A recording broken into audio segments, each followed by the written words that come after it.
My name is Sandra Mutswanedi. I am from South Africa. I work for the National Department of Environmental Affairs. And back at home, I manage the compilation of South Africa's biennial update reports and national communications. And I also assist with the negotiations here, specifically focusing on the enhanced transparency framework.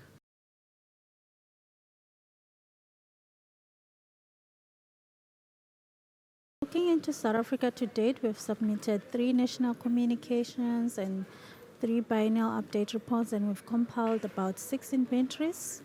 And we have from our second inventory, where we used 2000 as the base year, we started using the 2006 IPCC guidelines.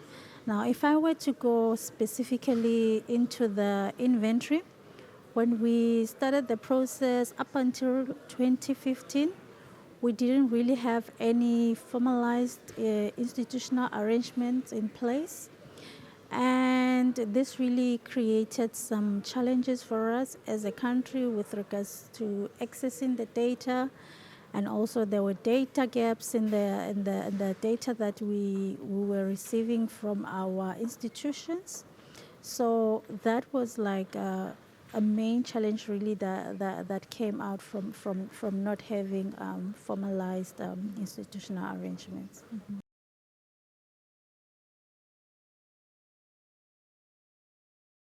In 2015, the year we came up with setting up the National Greenhouse Gas Inventory System, which then requires us to have legal instruments to formalize the institutional arrangements and also formalize the procedures for collecting the data, including conflict resolutions, the timelines, aligning our inventory compilation process with the data collection process and dispute resolution.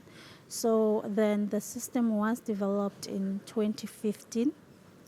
And now we have, for an example, with the energy sector now, we have an existing memorandum of understanding that has been put together, though it has not yet been signed between the two departments, but it's in the process of being signed. So that will help us specifically with accessing the data on energy on time, because the Department of our Energy is one of the departments that really give us data on energy balances to help us to compile the inventory for the energy sector. We also have the mandatory greenhouse reporting regulations that were promulgated by our minister. So those reporting regulations mandate industry to report their emissions to us as the department on a yearly basis, actually by the 31st of March every year. So then that makes us easy, because that makes data accessibility from industry easy for us, and then that helps us with compiling the inventory for the IPPU sector.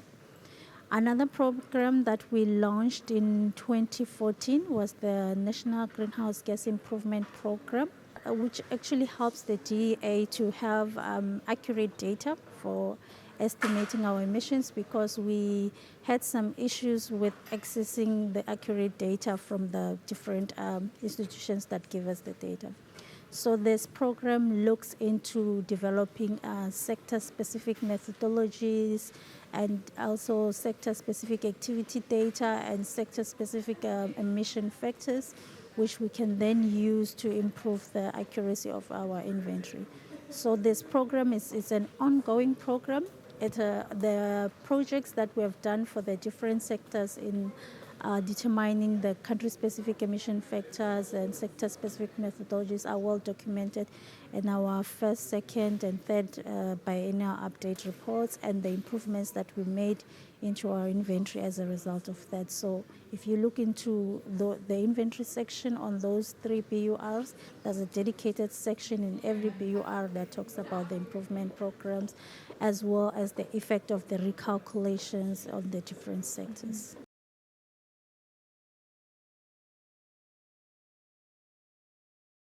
Yeah, we've managed to make a couple of improvements. Firstly, we, as the country, started to get more staff, maybe 2 or 3 more dedicated personnel to assist with the compilation of the international reports, including the sector compilers for the inventory. Also made use of the available international funding to get more personnel on board, because we've always had this issue that, okay, we do have capacities within the country, but we don't really have enough personnel to do the work. And sometimes when you do not have enough personnel to do the work, then you have issues of quality control, in terms of the reports. Also, in terms of making our process more efficient and improving over time, we also make sure that we always subject our report to a stakeholder consultation process, where any member of the public is open to make inputs and suggestions in terms of how we can improve the quality of the reports. And we always have the database for that, of every input that was received and how it was addressed in that regard. We also subject them to an independent review process, where we have an external reviewer who reviews them and checks consistency with the guidelines, and also make